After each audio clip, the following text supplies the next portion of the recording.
Here we are at Goodwood for the most eagerly anticipated race of the year. They're all here, all the top men. And the flag falls, and they're off. Just look at them, fantastic. This is real racing. It's the checkered flag, race over.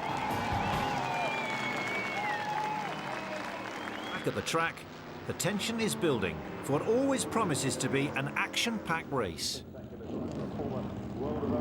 It's the Whitsun Trophy for sports car racing prototypes 1963 to 1966. Some familiar names, some familiar cars clearly on the front rows of the grid. Gary Pearson, Chris Goodwin, Jay Esterer, Roger Wills, twice a runner-up. Low sun could be a problem. You can see Jay Esterer there, just shielding his eyes. And we're away, and a slow start by Chris Goodwin in the red McLaren-Chevrolet.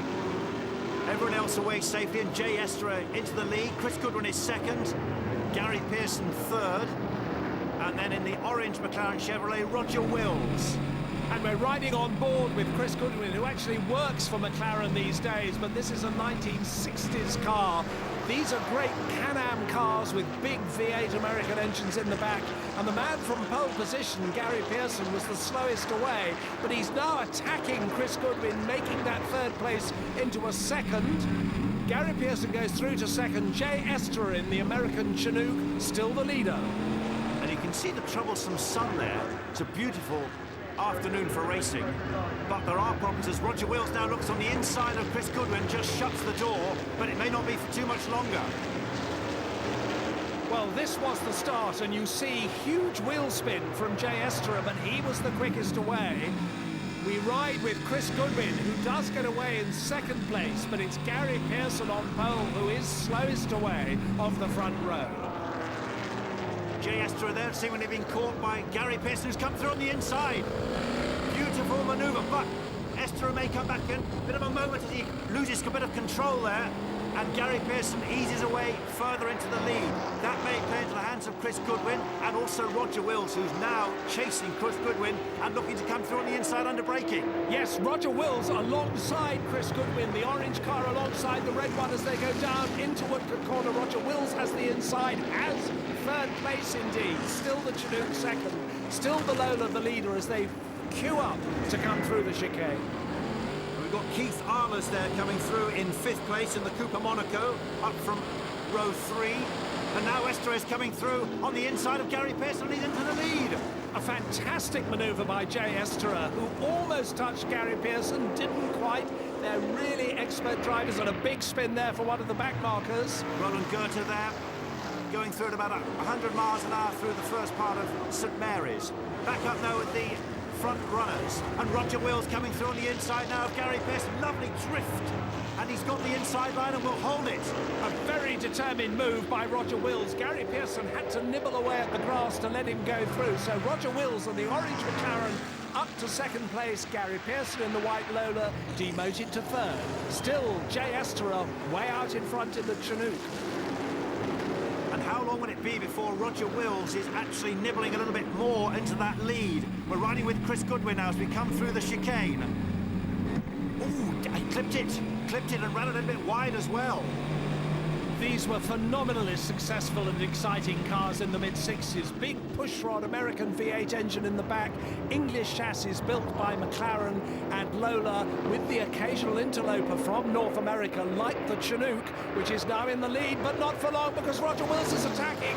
It's Canada versus New Zealand, and at the moment it's just Jay Esterer holding Roger Wills at bay, but maybe not for much longer, and Gary Pearson is also joining the action too. Here comes Roger Wills, wheel to wheel, and they're through. Roger Wills takes the lead. Jay Esterer in second, and Gary Pearson closing too. Maybe not that far clear either, as they come up towards St Mary's. Here comes Jay Esterer, and Gary Pearson through. Jay Esterer loses the back end almost.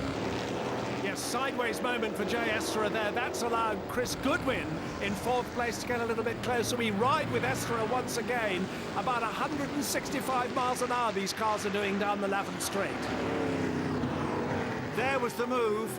which cost Jay Esther at third place and almost falling to the lap of Chris Goodwin.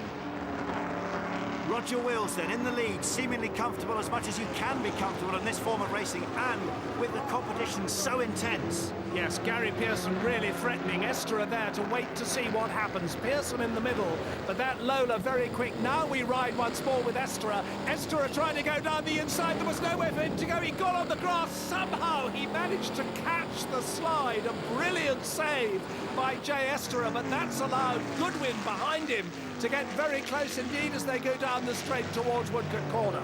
And there are back markers in their way. This could be an opportunity for those behind Roger Wills to make a move. There's Jay Esther tracking Roger Wills, who's got two Lotus 30s there, almost collected just by one of the chicanes there. He goes through, he's really furious there with Paul Middlehurst, but now Jay Esther is coming through and goes through on the inside, goes through between them. Two cars, Roger Wills and Jay Esther. Yes, amazingly, Jay Esther used the back marker to go between the back marker and Gary Pearson and make up a place. A fantastic move by Esther. There we see it again with Jay Esther absolutely on the limit, collecting that car because it could easily have spun out of control. But now Esther is right behind Roger Wills once more. So Roger Wills, the leader, Esther trying to go one side, then the other. Gary Pearson keeping a watching brief. Gary Pearson now comes down inside Jay Esther at Woodcote Corner. These cars are absolutely on the limit. There's nothing to choose between them. Absolutely sensational. Wonderful racing. No wonder so many people just flock to this. Simon Hadfield, I think it is, yes, is out, abandoning ship. He wasn't there among the front runners, and here they are once more. Nose to tail. Roger Wills from Gary Pearson. Oh, he's run wide. He's gone wide at Lavant, and Pearson's through, Esther is through, and so too is Chris Goodwin. Yes, he just ran wide coming out of Lavant Corner, did Roger Wills, and went all the way to the back of this quartet. He's got it all to do again. We see it once more. Gary Pearson pushing him under immense pressure. He just slid wide, all four wheels on the grass, and that was another brilliant save by Roger Wills. He managed to get the car back onto the tarmac and didn't hit anybody. So having led, he's now back at the queue. A podium position, though, still within his grasp because he's challenging Chris Goodwin. Oh, he's gone off Chris Goodwin, but a little bit wide, and Roger Wills back into third now. Extraordinary turnaround, but still up front. Pearson from Esther, tracking all the way, last lap. Yes, we ride with Chris Goodwin, and as he comes out of the chicane, he runs wide over the grass, and that allowed the orange McLaren to go storming by. Gary Pearson coming through Woodcote, just the chicane to negotiate. Jay Esther tracking him all the while, trying to push as much as possible. But through comes Gary Pearson, and Gary Pearson started from pole, let the lead slip, but he came back at the end. The checkered flag falls, and it's his 10th win at the revival meeting. And celebration and relief. What a wonderful race.